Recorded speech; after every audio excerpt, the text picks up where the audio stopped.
انسان غور و فکر کرتا ہے اور آگے بڑھتا ہے۔ تو پھر قرآن کی بات کی، اور اس کے بعد سب سے پہلا واقعہ جو رب نے بیان کیا ہے وہ حضرت آدم کا، خلافت کا۔ آپ دیکھ رہے ہیں وہ علم کی ضرورت کس کو ہے؟ ہیومن کو۔ علم کو ضرورت کس کو ہے؟ ہیومن باڈی کو ہے بھائی۔ چرند پرند تو فکس ہیں، درند کے پاس علم فکس ہے، نہ وہ ادھر نہ ادھر۔ لیکن شعور دیا رب نے کسے؟ آدم کو۔ شعور، علم رب تبارک و تعالیٰ نے کس کو دیا؟ حضرت آدم کو۔ تبھی انہیں پوسٹ دیا خلافت۔ خلافت کی شرط ہی رب نے رکھ دی، علم۔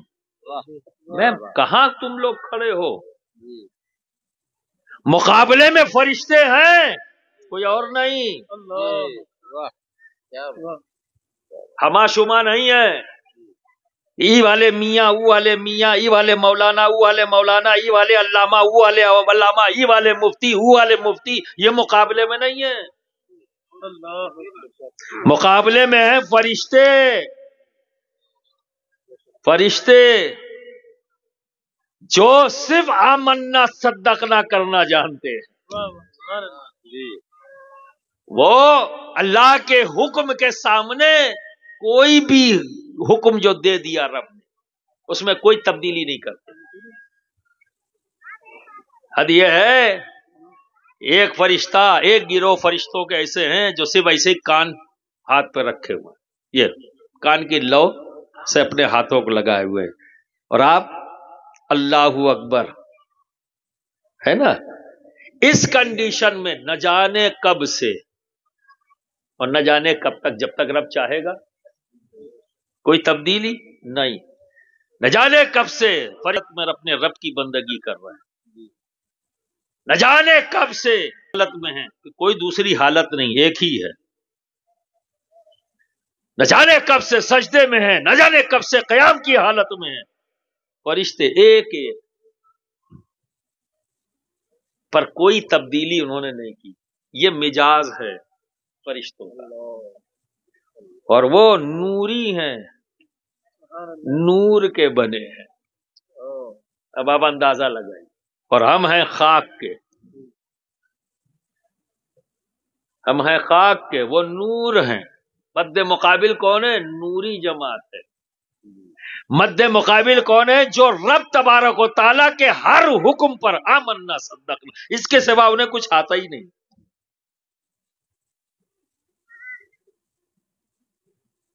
پھر رب نے کہا، جب اعلان کیا کہ میں دنیا میں اپنا خلیفہ،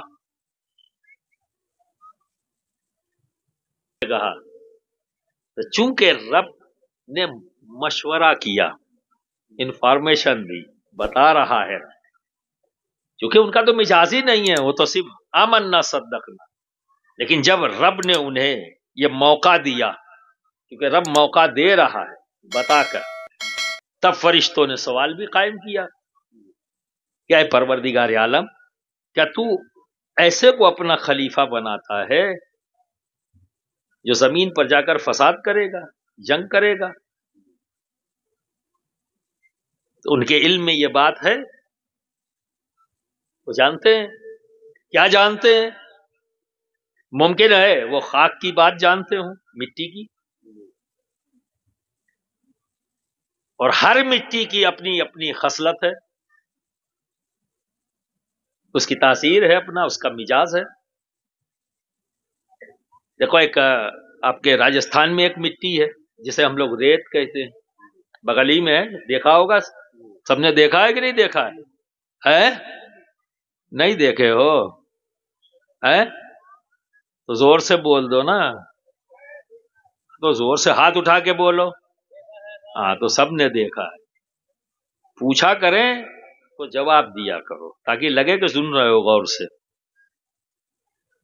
یہ مٹی کا کیا حال ہے؟ کبھی ٹیلا ادھر نظر آتا ہے، ایسا لگتا ہے پہاڑ ہے، اور تیز ہوا چل جائے تو ادھر ٹیلا ہو گیا، ادھر زمین سپاٹ ہو گئی، ادھر ٹیلا کھڑا ہو گیا، ہے نا؟ وہ ایک جگہ ضروری نہیں ہے، یعنی یہ وہ مٹی ہے جو ہوا کے ساتھ بہتی ہے نا؟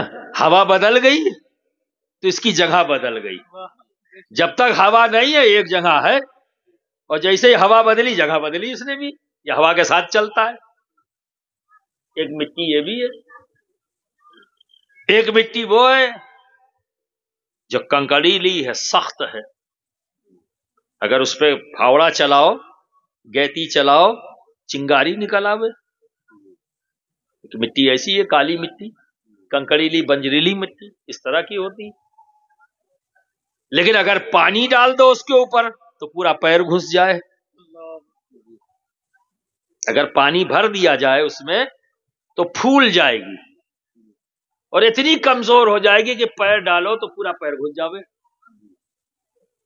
اور جب سوکھی ہے تو کتنی سخت ہے کہ چنگاری نکل آوے۔ ایک مٹی یہ بھی ہے، ایک مٹی وہ ہے جو تالاب کے اندر ہوتی ہے، کالی رنگ کی ایک دم سڑی سی مٹی ہے نا، ہوتی ہے نا، جس میں بدبو آتی ہے، ناک کے پاس لے آؤ تو بدبو آئے گی، اسے سڑی ہوئی مٹی کہتے ہیں۔ ایک مٹی یہ بھی ہے،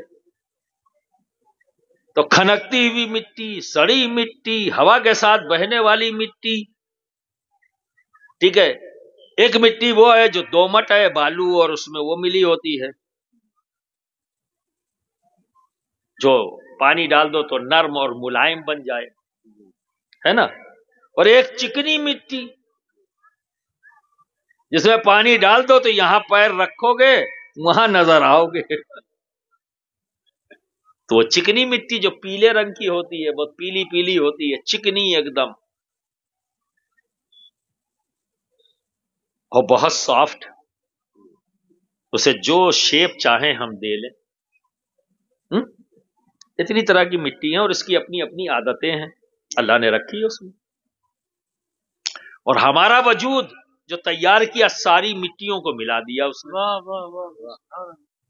ساری مٹیوں کو ملا دیا اس نے، اور ملا کے حضرت آدم کا مجسمہ تیار کر دیا، تو ساری مٹی کی خصلت وہاں موجود ہے، اور ہم ہیں حضرت آدم کی اولاد، ہے نا، تو وہ ساری چیزیں ہم میں بھی ٹرانسفر ہوئی ہیں، چونکہ ہیریڈیٹی ہے۔ یہ بھی بتانا ہم کو تھا پر دوسروں نے بتایا، میرے نبی نے اشارہ دے دیا تھا، اسی لیے نبی نے فرمایا اپنے نسل کا تحفظ کرو، کیونکہ جینیٹک کریکٹر اللہ رب العزت نے ہر نسل کو کوئی نہ کوئی خصوصیت عطا کی ہے، ٹھیک ہے۔ اب اس کو بتایا اور زیادہ ایکسپلور کیا، تو جب ایک اسکول کے بچوں سے پوچھو گے تو وہ کیا کہے گا؟ یہ جینیٹک کریکٹر ہے، اور جب مدرسے کے بچے سے پوچھو گے تو وہ یہ کہے گا ہمارے نبی نے فرمایا ہے۔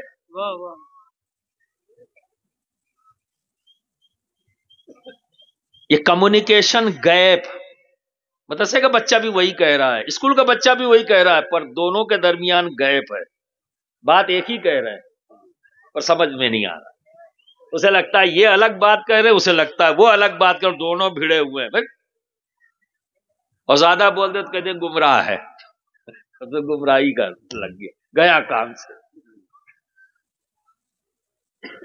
جینیٹک کریکٹر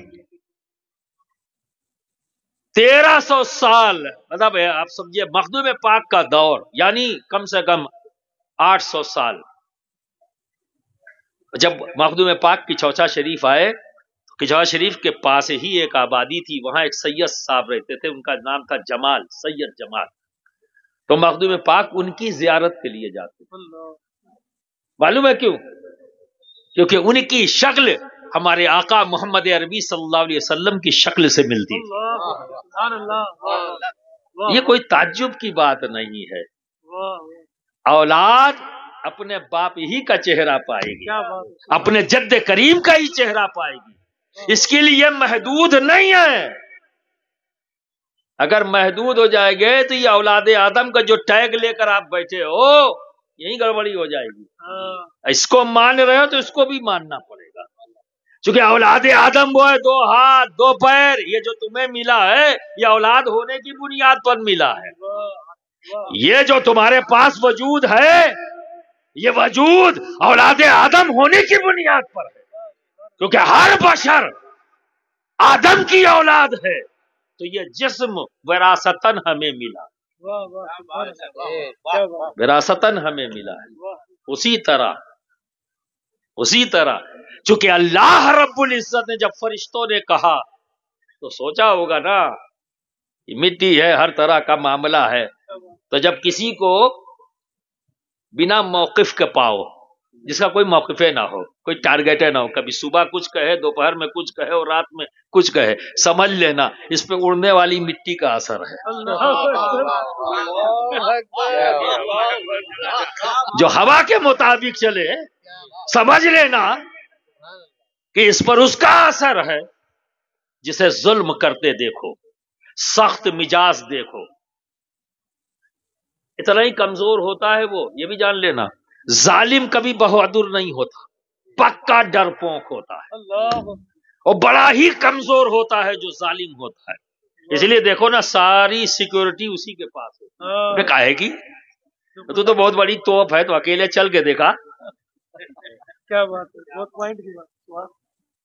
چونکہ وہ بزدل ہوتا ہے، کمزور ہوتا ہے. آپ سمجھ رہے نا؟ تو سمجھ لینا اس پر وہ کھنکتی ہوئی مٹی کا اثر ہے. اور جسے گناہوں میں ملوث دیکھو، جو ہر وقت گناہ کی طرف جاتا ہوا نظر آئے، سمجھ لینا اس پر سڑی ہوئی مٹی کا اثر ہے. ٹھیک ہے. اور جسے بے شرم اور بے حیا پاؤ، چاہے جتنا احساس دلانے کی کوشش کرو، ہی ہنس کے نکل لے. ایسے لوگ بھی ملتے ہیں نا، ابھی تمہیں شرم نہیں آتی، تم نے یہ کرتوت کی ہے، اور نکل گیا. سمجھنا اس چکنی مٹی کا اثر ہے.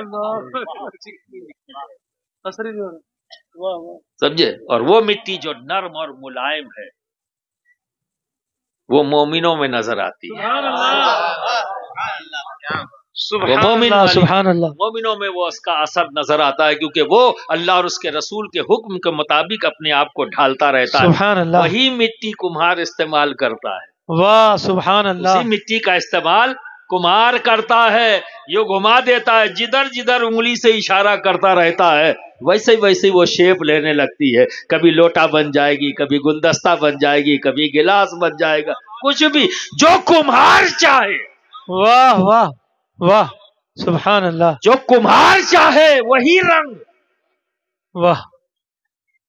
تو تمہارا کمہار کوئی اور نہیں، تمہارا پیر ہے. واہ واہ واہ واہ. اور پوری امت کا کمہار ہمارا نبی ہے. سبحان اللہ سبحان اللہ. اسی نبی سے طریقہ لے کر پورے روئے زمین میں صوفیاء کرام نکل پڑے اور ایسی مٹی تیار کیا، اور نبی کی منشا، نبی کی سیرت، نبی کی سنت کے مطابق بندوں کو ڈھالنا شروع کر دیا، اور وہ اللہ اور اس کے رسول کی رضا کے مطابق ہو گئے. وہ کہیں بابا حاجی رتن بن کر مشہور ہوئے، کہیں اجمیر میں غریب نواز بن کر مشہور ہوئے، کہیں علاء الدین صابر کلیری بن کر مشہور ہوئے، کہیں نظام الدین اولیاء بن کر مشہور ہوئے، کہیں غوث العالم سید اشرف جہانگیر سمنانی بن کر مشہور ہوئے، کہیں سرکار شبیہ غوث اعظم اعلی حضرت اشرفی بن کر مشہور ہوئے، کہیں سرکار کلا بن کر مشہور ہوئے، کہیں شیخ اعظم بن کر مشہور ہوئے. سبحان روئے زمین کے تمام صوفیاء کرام یہی انداز، یہی روش. سبحان اللہ سبحان اللہ. پہلے اپنے آپ کو اس مٹی کے مانند بنایا اور اپنے شیخ کو ہینڈ اوور کر دیا. اے میرے شیخ شیپ دے دو. واہ واہ. شیخ نے شیپ دے دیا. یہ تو ہو گیا وجود